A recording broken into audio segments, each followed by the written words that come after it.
La semaine du chef de l'État s'est ouverte par une réunion du Conseil de sécurité, présidée par le commandant suprême des forces armées de la RDC et de la police nationale Félix-Antoine Tshisekedi Tshilombo.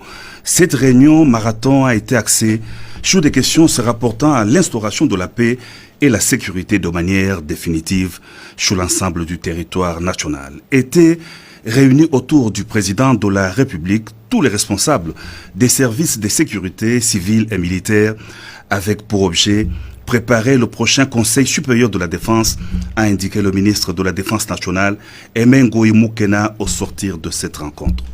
Toujours en début de semaine, le chef de l'État s'est entretenu en sa qualité de garant de la nation avec la présidente de l'Assemblée nationale, Janine Mabunda, sur des sujets relatifs au bon fonctionnement des institutions.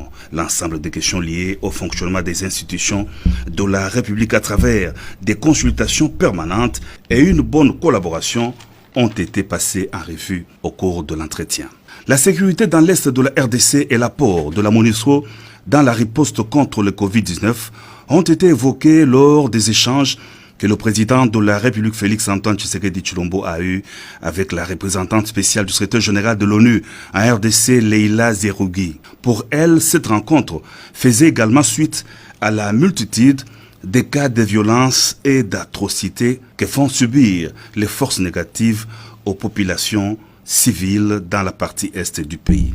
Elle a notamment lancé un vibrant appel aux populations d'Iluturi, du Nord Kivu et du Sud Kivu à ne pas s'associer et s'identifier aux groupes armés et à soutenir leur armée nationale et les institutions du pays.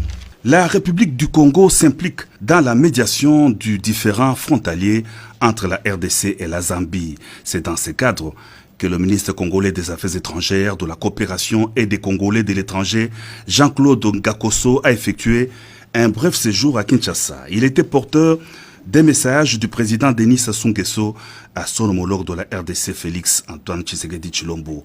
Le ministre congolais qui a aussi eu des entretiens avec le président zambien Edgar Lungu et qui devait rencontrer le président zimbabwéen Emerson Mnangagwa a souligné que l'heure ne doit pas être au conflit fratricide dans la sous-région, mais plutôt au développement économique pour le bien-être des populations, surtout en cette période où l'humanité est confrontée aux affres de la pandémie du coronavirus.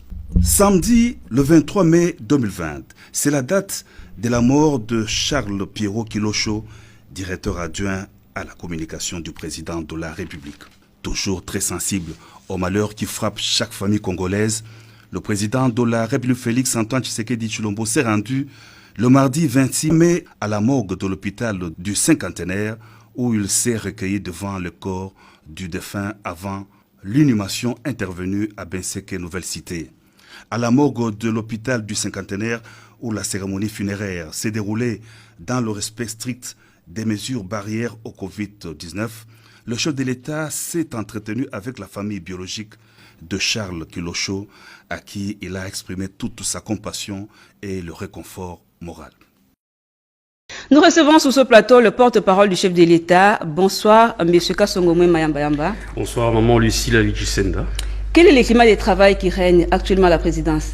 C'est un climat que je dirais normal, malgré la pression que nous subissons forcément quand on reçoit des coups de fil ou on parcourt les réseaux sociaux et qu'on découvre des nouvelles, parfois fantaisistes.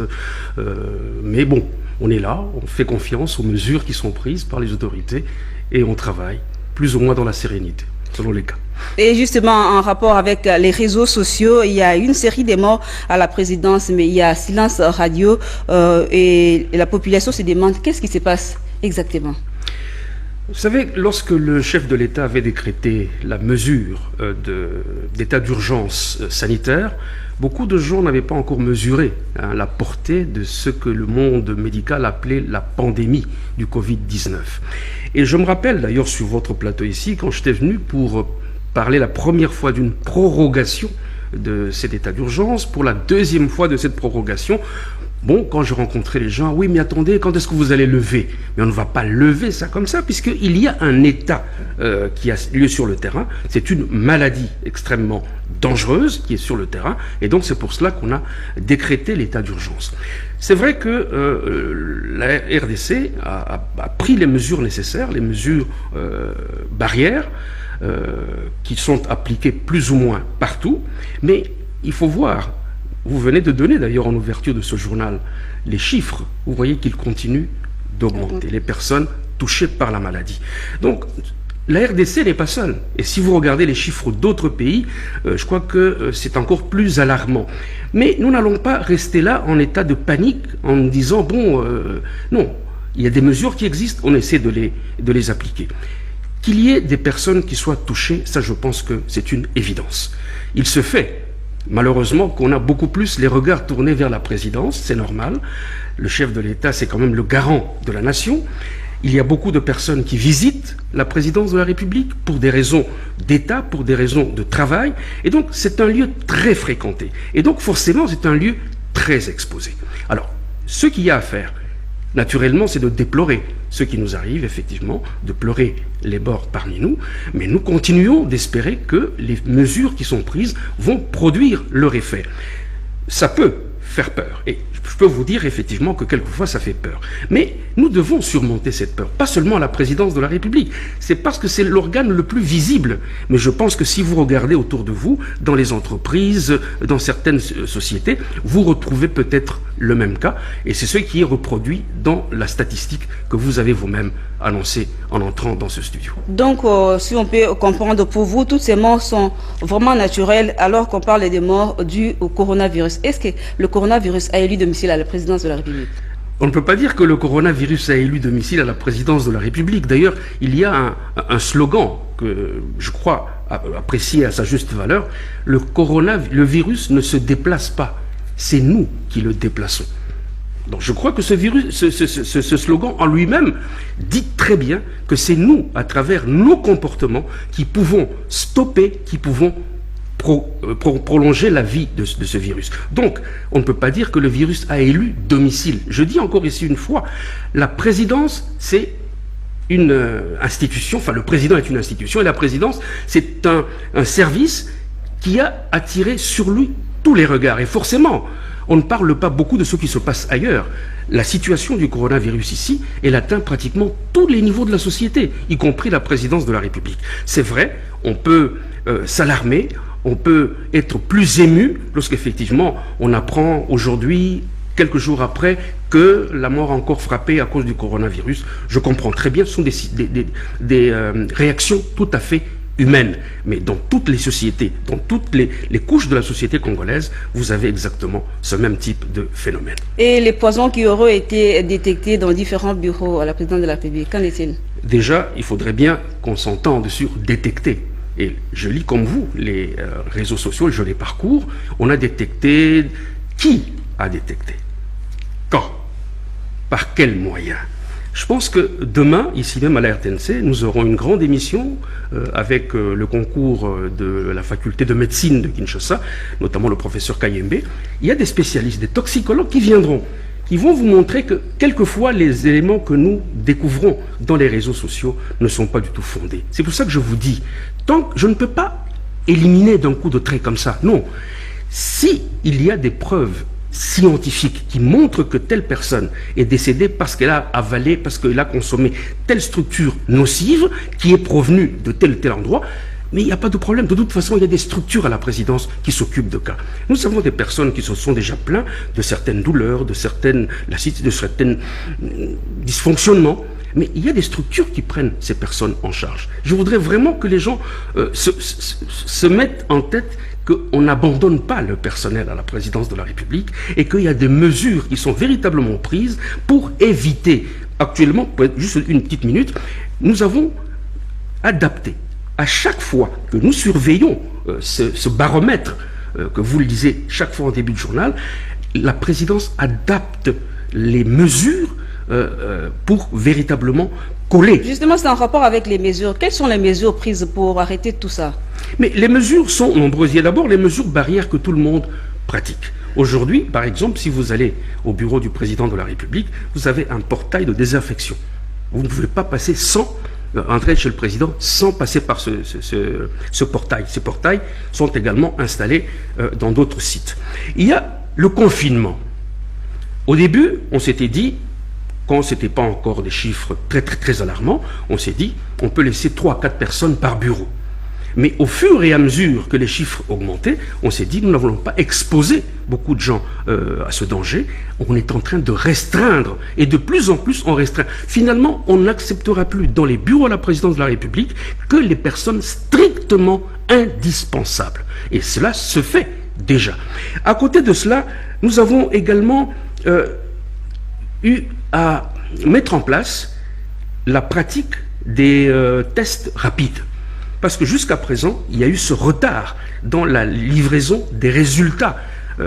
L'INRB, c'est la seule structure, ce qui fait qu'il y a des retards. Mais pour pallier ces retards, on s'est dit, nous allons procéder maintenant à des tests rapides. Mais lorsque ces tests rapides détectent quelqu'un qui est positif, on va faire confirmer maintenant les tests par l'INRB. Donc, ce sont ces mesures-là. Alors, je répète encore par rapport à l'empoisonnement, c'est tout à fait normal. Moi-même, j'ai rencontré des personnes qui vous disaient « Je suis allé me faire soigner chez ma tante, chez quelqu'un de... » Il y a nécessairement ce genre de truc parce que nous pensons souvent comme ça.